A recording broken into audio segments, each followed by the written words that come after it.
Bonjour la joie, est-ce que tout va bien? Bienvenue dans cette édition spéciale podcast. Aujourd'hui nous sommes le 16 novembre 2020 et cela fait approximativement 5 mois que je vis dans la maison la plus luxueuse où j'ai jamais vécu auparavant. Alors il faut bien comprendre une chose, c'est que avec cette simple phrase on pourrait croire à du matérialisme pur et dur. C'est-à-dire que de quoi va nous parler Marco aujourd'hui? Je vais vous parler de mes rêves en fait. Lorsque j'étais petit... Allez papy, raconte-nous une histoire. Je vais vous raconter une histoire, effectivement. Ouais. Donc installez-vous, prenez votre temps. Je fais ça pour vous, c'est sûr, parce que j'aimerais que dans cette vidéo, dans ce podcast, vous en retiriez de la valeur. Mais je fais aussi avant tout ça pour moi, dans 30 ans. Quand je regarderai cette vidéo, j'aimerais me souvenir de tout ce que j'ai ressenti, de tout ce que j'ai pensé à ce moment-là, de tout ce que je voulais faire, de toutes mes ambitions, etc. etc. Donc c'est d'ailleurs pour ça que je vous recommande souvent de faire votre podcast. Et donc voilà, c'est un petit peu comme ton journal intime, mais version 2020. Et puisque on essaye de faire l'exercice de ne plus avoir peur du rejet de l'autre, ne plus avoir peur du jugement de l'autre, et bien du coup on publie en fait. Et c'est marrant, je vais m'arrêter là, parce que il y a beaucoup de personnes qui pensent que pour moi c'est super simple, soit d'être de bonne humeur, soit d'avoir des pensées positives, de pas me soucier du jugement des autres. Et je pense que justement, quand on commence à parler de ça sur les réseaux, et du coup maintenant je vois les personnes, quand elles commencent à partager du développement personnel, quelque part je me dis ok, c'est là où elles en sont et c'est ça qu'elles ont envie de véhiculer parce que elles viennent de vaincre ça, ou elles sont en train de vaincre ça. Il faut bien comprendre une chose, c'est que pour moi, poster sur les réseaux sociaux, c'était pas du tout quelque chose de naturel, c'était pas du tout quelque chose de sensé, de sain. Je voyais même ça, Instagram, moi à la base, je voyais ça vraiment comme égocentrique et vraiment faux, et jamais j'aurais eu l'idée de me lancer là-dessus, et c'est marrant parce que je me disais ça. Et en même temps, chaque année, je vois sur Facebook que je publiais depuis des années des petits messages sur Facebook, mais pour mes amis, quoi. Donc, tout ça pour te dire que le fait d'avoir réussi, le fait qu'on m'ait poussé, en fait, à poster sur les réseaux sociaux, ce que véritablement on m'a poussé. D'ailleurs, pour ceux qui ne savent pas comment j'ai commencé, c'est à cause d'une MLM, Multi-Level Marketing. Donc, en gros, j'ai rejoint un truc un peu à la Herbalife. En gros, c'est des coachs qui vendent des poudres et pour vendre plus de poudre, ils te recrutent toi dans leur rang pour que toi aussi tu vendes des poudres. Mais sauf que sur chaque poudre que tu vends, eux ils touchent une commission, puis plus tu gravis les échelons, etc. Puis après toi tu vas aussi recruter des coachs et tout, enfin bref. Et c'est marrant parce que moi au début, on m'a dit vas-y Marco, poste ça, il faut poster tous les jours, 4 fois par jour. Et au début j'avais peur quoi, normal. Et c'est vrai qu'à force de le faire, je me suis rendu compte tout à coup, de l'aisance avec laquelle ça se faisait, et puis je voyais que les gens, il y avait quand même toujours des petits j'aime ou des petits commentaires, même si c'était pas grand chose. Je me disais, ouais, en fait, c'est fou comme quand tu partages des choses. Après, j'étais en même temps dans ma quête de développement personnel, tout ce qui est livre, je lisais beaucoup à ce moment-là, et c'est marrant parce que j'ai attiré cette opportunité-là, parce que j'étais dans mon travail à HP, et justement, je voulais attirer ça, je me disais, ouais, j'aimerais bien faire plus, j'aimerais bien faire quelque chose de mon temps libre, j'aimerais bien avoir créer une autre source de revenus en fait pour, je sais pas, ouais, juste me sentir, voilà, pour juste donner plus de sens à ma vie en fait, parce que pour moi, j'avais envie de faire autre chose que de rentrer le soir et de regarder Netflix, quoi. Ou même de lire, ou même d'aller à la salle et tout, c'était cool, mais j'aspirais à autre chose, et du coup, comme par hasard,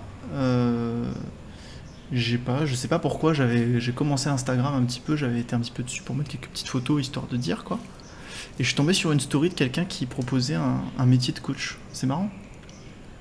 Du coup, voilà, j'ai vraiment suivi le protocole. Fallait même faire du copier-coller de texte. C'est marrant, hein, tu t'avais vraiment même pas le... C'est eux qui te disaient quoi poster. Après, bon, t'avais tes libertés après toi, mais fallait suivre un petit peu l'image de marque. Et puis ils disaient, voilà, copie-colle ça le premier jour, le 4e jour, tu copie-colles ça.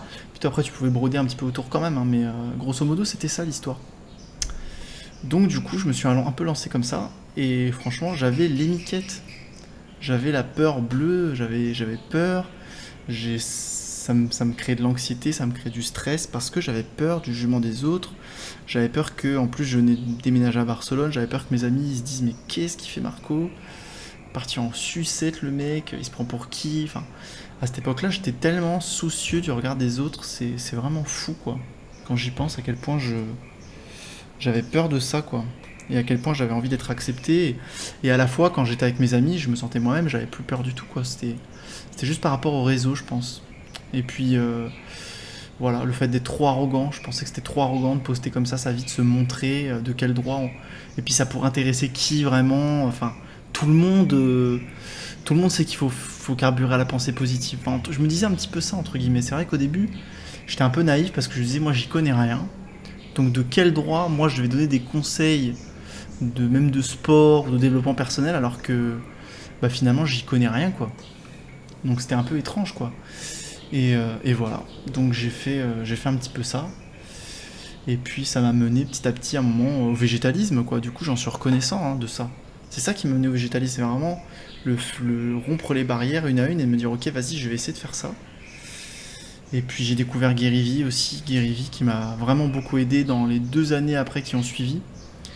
J'ai sûrement écouté presque tous les podcasts de Guérivi quoi, pour te dire. Donc si tu connais pas Guérivi, quand tu connaîtras tu te diras oh il y a plein de Marco là-dedans. Bah ouais en fait c'est parce que je me suis grave inspiré de ce gars pour forger mon mindset. Et pour me dire ok maintenant je vais poster ce que j'ai envie de poster. J'ai envie de... Vas-y, il m'a dit vas-y fais du contenu, vas-y je vais faire du contenu. Et puis même si au début j'y connaissais pas grand chose, c'est vrai, mais en fait je pense que, comme le dit Guéry d'ailleurs, se documenter c'est plus important que de savoir. C'est-à-dire que aujourd'hui on est un peu tous des journalistes quoi, tu vois. On trouve des spécialistes en la matière. Aujourd'hui, tout est tellement spécialisé.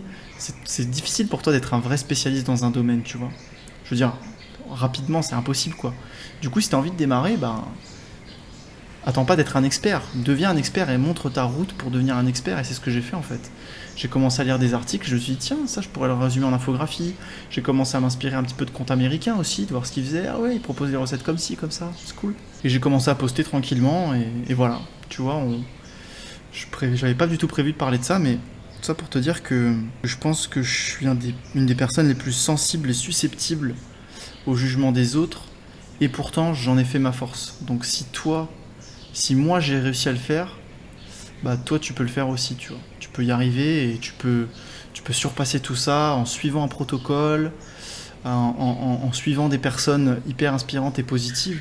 Le tout c'est d'avoir l'envie, et je pense qu'à partir du moment où tu as l'envie, ben, l'univers il se met un petit peu en marche pour toi et tu vas avoir les opportunités en fait.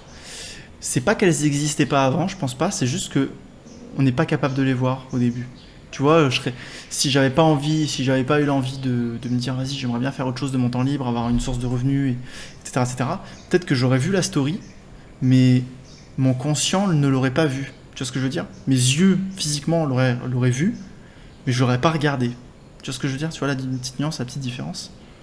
Donc c'est un petit peu ça, je pense. C'est le fait que quand tu prêtes attention, quand tu dis ok, à partir de maintenant, je sais pas, je veux me muscler, bah tu vas trouver plein de vidéos YouTube pour te muscler, ou sur ton profil, tu vas t'arrêter sur les personnes avec qui pour te muscler. Enfin, tout va se mettre en marche en fait, tu vois. C'est là où je veux en venir. Donc du coup, sache que quel que soit ton point faible, tu peux y travailler. Ton point fort, tu peux le travailler. Tout est possible pour toi. La vie est longue et belle et franchement, fonce. Et Marco du futur, si t'entends ça, franchement, je suis fier de toi. C'est cool, vraiment. Ce que t'as accompli en quelques années, t'as vraiment changé du tout au tout. Je suis passé de totalement désespéré, un mec qui savait pas quoi faire de sa vie. Je me rappelle, après l'IUT, j'étais perdu, j'étais paumé. Voilà, j'avais mon ex, je voulais me retourner à mon ex, mais en fait, elle était en train de bécoter mon meilleur pote. J'étais dégoûté de ma life, j'étais au bout, quoi. J'étais perdu. Et en fait, je suis parti en Thaïlande. Et quand je suis revenu, c'est vrai que j'avais perdu beaucoup de poids, mais j'avais un mindset totalement nouveau, quoi. Et j'étais là en mode, ok, maintenant, j'ai envie de faire ça, en fait, de ma vie, et je vais y arriver, et c'est parti, quoi. Et de là, quand j'ai commencé à penser comme ça, c'est vrai que tout l'univers, il s'est mis en 4, quoi. Et j'ai vécu les plus belles années de ma vie après ça, quoi, d'ailleurs. Donc c'est marrant. C'est marrant qu'après, j'ai eu que tout ait si bien marché pour moi, c'est marrant. Je trouve ça drôle. Donc bref, je suis pas là pour raconter ma life, quoique si, un petit peu quelque part. Mais pour te dire que voilà, tu peux toujours te relever, tu peux toujours accomplir tes objectifs. Comme disait Brel, le talent c'est d'avoir envie. Tout le restant c'est de la sueur, c'est de la discipline. Le talent, moi je ne connais pas. Je connais des gens qui travaillent à quelque chose avec une grande énergie et voilà, avoir l'envie c'est le talent. Voilà, merci Brel pour ces quelques mots. Et il a tellement raison, il a tellement raison. Et quand je vois ce que je voulais devenir dans mes cahiers, il y a encore pas si longtemps que ça. Je pense que ce cahier-là, il me suit depuis un petit moment. Fais une vidéo, fais passer des messages qui aident vraiment les gens. Passion, authenticité, empathie et gentillesse. Je préparais mes vidéos un petit peu. Je voulais être le Gary V Elfie français. C'est pas trop chou ça? Je sais pas où sont passées les autres pages, je pense qu'elles se sont un petit peu déchirées. Sur mes posts, sur mes créer ma page, cause animale. Voilà. Travailler tous les jours vers mon rêve. Voilà. Comment faire une IGTV. Commencer un podcast. Se renseigner, faire des vidéos dans chacun des posts. C'est cool, hein. Pas mal de choses que j'ai pas encore faites, mais il y a pas mal de choses que j'ai accomplies. Voilà. Mission de vie, inspirer, guider le monde vers une transition végétale. C'est beau ça. En tout cas, voilà, je suis tellement heureux et reconnaissant.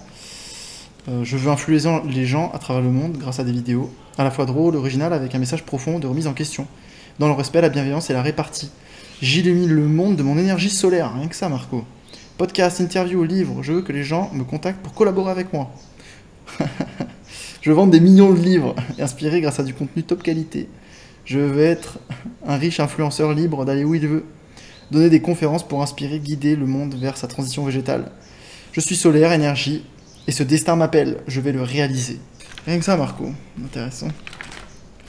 Ambitieux, le petit. Tout ça pour dire que je vais faire un petit peu le résumé, je vais un petit peu raconter mon histoire. Cette grande introduction, mais elle est importante, j'avais envie de faire cette introduction, de ce qui s'est passé les 5 derniers mois. Un des podcasts qui allait mieux marcher, c'était un mois après Bali, quoi, c'est marrant. Un mois après Bali, 3 mois Canti Daza, 3 mois ci, 3 mois là. Et depuis, plus de podcasts en authenticité comme ça, en partage. Parce que j'étais dans le rêve, en fait. J'étais en train de vivre le rêve, quoi. Le rêve que j'ai toujours voulu vivre. C'est-à-dire vivre dans une grande maison, en communauté. Voilà, j'adore vivre en communauté. Ça me rappelle, depuis que je suis tout petit au Portugal, les gens qui sont ma famille qui est là. Et tout ça, ça me rappelle un petit peu ça, en fait, ici. J'en avais déjà parlé dans un podcast. Et du coup, c'est mon rêve, en fait. Cette vie-là, c'est mon rêve. C'est exactement ça, mon rêve. C'est exactement ça, mon rêve. C'est le rêve c'est la Kame House dont je rêve depuis des années maintenant, je rêve de ça. Je sais pas combien d'années ça fait que je rêve de ça. Peut-être ça fait plus d'une décennie, quoi. Ça fait plus d'une décennie que je rêve de ça. De cette maison où je pourrais accueillir toutes les personnes que j'aime, tous mes amis, tous mes proches. Voilà, j'avais envie de faire cette maison un petit peu dans le sud de la France, ou au Portugal, ou en Grèce. Mais pourquoi pas Bali, en fait? Pourquoi pas l'Indonésie? C'est vrai qu'ici, avec la nourriture végane, l'énergie qu'il y a ici, très solaire, très féminine, très naturelle, en fait. C'est marrant, je pense maintenant que l'univers, il est une femme. L'univers n'est pas, Dieu n'est pas un homme. Peut-être qu'il n'est pas humain, après tout, mais il a plus d'énergie féminine que masculine, quand il regarde bien. L'univers, il est plein de mystères, de courbes, tu vois. D'énergie fluctuante, il n'est pas direct, il n'est pas prévisible, il n'est pas productif, il est aléatoire, en fait. Bon, je dis pas que les femmes sont aléatoires, mais tu vois où je veux en venir, tu vois l'idée de quoi je parle? Tu vois, rien que le fait que vous incarnez la vie et la mort chaque mois, tu vois, le fait que vous soyez capable de donner la vie, les femmes, m'écoutez. Enfin bref, je sais pas, je trouve ça ouf, en fait. Donc, dans ces 5 mois, sincèrement, j'ai vécu mon rêve, quoi. J'ai vécu mon rêve. J'étais proche de la plage, je suis allé marcher presque tous les jours à la plage, matin et soir. J'ai profité, j'étais de bonne humeur, je me suis fait mon petit setup, ma petite routine, saine. J'ai jamais été aussi sain de toute ma vie. Bravo Marco, je suis fier de toi. T'as trouvé la routine, t'as trouvé ton alimentation, tous les conseils que t'as donnés aux autres, tu les as appliqués à toi-même. et t'as réussi à identifier quelle était ta meilleure alimentation. Et là, je te sens jeune, je te sens rajeunir, je te sens plein d'idées, je te sens fou, je te sens futur chef d'entreprise, Marco. T'es parti là. T'es parti en roue arrière cette année, même frérot. Quand tu comparais au début de l'année, en février, quand t'es arrivé, et là aujourd'hui, il s'est passé 7 mois, c'est ça? Février, mars, avril, mai, juin, juillet, août, septembre, octobre, novembre. Ah non, 10. Et en 10 mois, mais ta vie, elle a totalement changé, mec. Genre ton mindset, t'es arrivé solo, t'as rencontré plein d'amis, t'as vécu tes rêves, tu vis le rêve végétal à part entière. C'est un truc de ouf ici. Les options végétales, c'est un beans. C'est choquant. Je savais même pas ça en arrivant. C'est ridicule au point où on en est. C'est ridicule. Donc voilà, une penthouse de fou. Je crois je payais un truc genre 400-450 euros par mois pour vivre dans un truc à 1 hectare. Elle en a vu passer, elle en a vu du monde ici, mais c'est vrai qu'elle est quand même une énergie très bosseuse, très concentrée, très cool. Et vraiment, j'ai adoré mon temps ici. Dans cette milieu de nature, je sais pas si vous l'entendez un petit peu.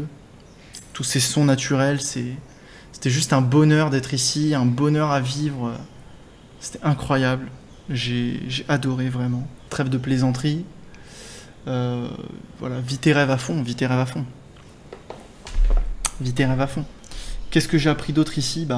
L'importance des habitudes. Ouais. L'importance des habitudes. Oui, je fais ce podcast en spontanéité totale. Oui, j'ai rien préparé.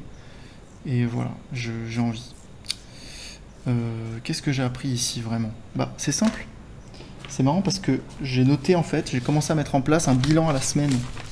Ah oui, ça c'est le message surpuissant, mais c'est vrai que ceux qui ont déjà écouté le dernier podcast, ils le savent, mais je vais le répéter parce que c'est quelque chose que j'ai cru que j'allais mettre en place hyper facilement et que je me rends compte que je perds. C'est fou comme je le perds et comme en fait c'était du vent ce que j'ai dit et je suis un peu déçu de moi d'ailleurs. Bon, en toute bienveillance. Hein. C'est vraiment le fait de... Comment dire le fait de parler aux gens comme si c'était la dernière fois que tu les voyais. J'ai un petit peu testé cette méthode et du coup, forcé de constater qu'en fait, il y a des personnes à qui t'as pas envie de faire ça en fait. Quand tu sais que ça va être court et que ça va être bref, bien sûr, tu as envie de laisser une bonne impression et bien sûr, tu veux laisser une bonne impression et je sais pas, et envoyer un message inspirant et tout ça. Mais c'est vrai que dans la majeure partie des cas, en fait, il faut faire super attention avec qui tu mélanges ton énergie. Et ça, j'ai appris ça aussi. Vraiment. Avant, j'étais là, ouais, l'entourage, c'est important, l'entourage. L'entourage, c'est pas important. C'est ce qui fait toute la différence, en fait. Il vaut mieux être seul que mal accompagné. Vraiment, j'ai compris ça. C'est vraiment important.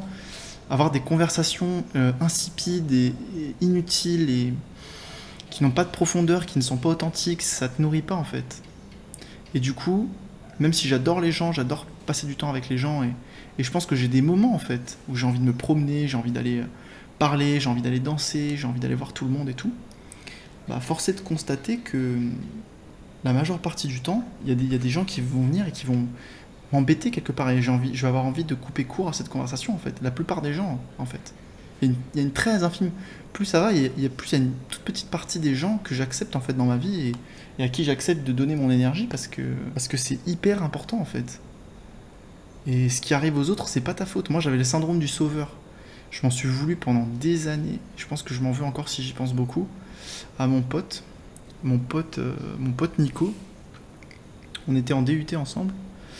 Et je sais que j'avais entre mes mains le pouvoir vraiment de l'aider à avoir son année et je l'ai pas fait. Et si tu savais comme je m'en suis voulu, c'était un truc tout con, c'était un devoir à rendre, un truc hyper important parce que ça comptait comme tout le coefficient d'un truc, quoi. Et c'était juste un truc bidon à faire, mais ça prenait du temps, quoi. Et puis moi, tout fier de moi, je dis ouais, c'est bon, je l'ai fini, parce qu'il venait souvent chez moi. Moi, je l'ai fini, regarde, franchement, c'est facile, vas-y, fais-le, pose-toi, vas-y, fais-le. Et je l'ai pas aidé, et tout ça, ça a eu des répercussions peut-être sur toute sa vie. Et pendant des années, je m'en suis voulu, je me suis dit, mais Marco, tu te serais posé avec lui, vous l'auriez fait ensemble, il aurait eu son DUT. Alors bref, ça m'a vraiment tourmenté cette histoire. Mais si tu savais, quoi. Enfin bref, tout ça pour dire que c'est pas ta faute, t'es pas en charge des autres, mec. T'es en charge de toi-même. Et comme je l'avais dit dans un précédent podcast, c'est en se concentrant sur toi que tu vas attirer à toi les bonnes personnes, entre guillemets, et voilà, et chacun doit faire comme ça en fait. Chacun a une leçon à apprendre, et si Nico il devait ne pas avoir son DUT, bah c'était comme ça en fait, c'était pas ta faute mec. C'est que la vie était comme ça et qu'il fallait que ce soit comme ça. Ok. J'ai découvert mon Human Design, ça c'est vrai qu'il faudrait qu'on en parle, le Human Design. Astrologie, je m'y suis mis un peu mieux.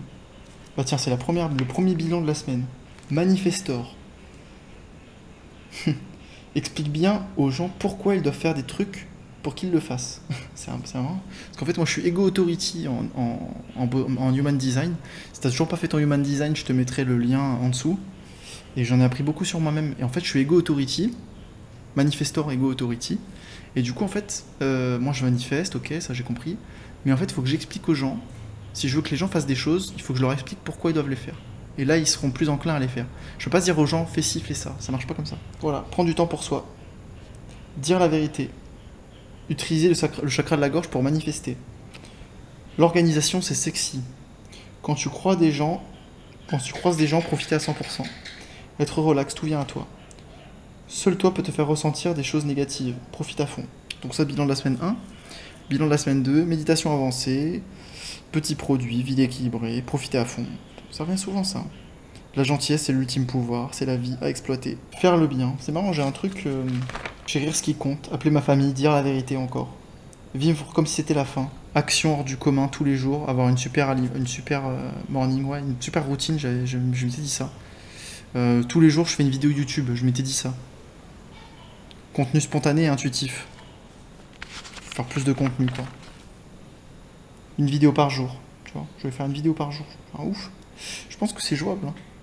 C'est jouable, mais il faudrait que je fasse un peu moins de content, je pense. De contenu sur Instagram. Parce que là, aujourd'hui, je poste 4 fois par jour. C'est vrai que c'est beaucoup, quand même. C'est vrai que ça me demande beaucoup d'énergie, cette histoire. Voyage quand tu peux. Commence un diplôme. Bah oui. Finis un des 2 diplômes. Voilà. Let go le reste. Super, sèche. Sèche pendant un mois. Soigner les stories. C'est vrai que ces temps-ci, les stories, elles ont pris un nombre de vues incroyable. Hein. Depuis que j'ai vraiment commencé à les soigner et vraiment me dire, ok, je vais essayer de faire des stories plus authentiques, plus vraies, avec plus de rêves. Ben, tout ce qui est Instagram, quoi. Du coup, je vais terminer un petit peu ce podcast. Parce que là, je pense qu'on s'embourbe un peu. Sur les punchlines vraiment que j'ai appris. Alors, incarner vos idées, c'est accepter de ne pas les voir triompher du jour au lendemain. C'est consentir à ne pas devenir une icône et à apprivoiser votre désir de reconnaissance. Ce désir doit être au service de l'idéal et non pas l'inverse. Il n'y a pas de honte à dire, il n'y a pas de honte à penser ce qu'il y a à penser. Il faut incarner ses idées. Il faut incarner ses idées, les amis. L'amour, il ne faut pas le chercher, il faut le donner. La force sans morale ne sert pas plus que la morale sans la force. C'est pas mal ça. La force que l'on acquiert doit être mise au service des autres. Comme la santé d'ailleurs. Donc je sais pas, qu'est-ce que j'ai appris ici j'ai appris qu'il fallait profiter à fond, mais ça je le savais déjà. Je fais que ça de profiter à fond. Je ne fais absolument que cela de profiter à fond. Donc profitez à fond les amis. Profitez à fond de cette vie parce que c'est du lourd quand même cette vie malgré tout ce qui se passe. Il faut profiter à fond. Je vais faire tout ce qui est en mon pouvoir pour la retrouver. Mais pas tout de suite. Parce que là, il est temps peut-être pour moi de partir en voyage, partir ailleurs, découvrir cet appel-là un petit peu. En tout cas, 5 mois, ouais, 10 mois ici, bilan de 10 mois, reconnecter à la vie, reconnecter à la nourriture vivante, à une alimentation vraie, moins sucrée, moins raffinée, moins grasse, moins transformée. Et plus authentique avec mes valeurs et avec moi et vraiment c'est cool quoi. Vraiment c'était ouf. Merci de m'avoir écouté jusqu'au bout. Je vous souhaite une pure journée. Passez une pure journée les amis. Profitez à fond. Profitez à fond. Obrigado! Merci d'avoir écouté jusqu'au bout. Please, s'il te plaît, partage le podcast et assure-toi de t'être abonné. Il y en a un bon paquet d'entre vous qui sont toujours pas abonnés et qui n'ont toujours pas dit à leurs potes que c'était le meilleur podcast du monde. Je vous surveille. Passez une pure journée.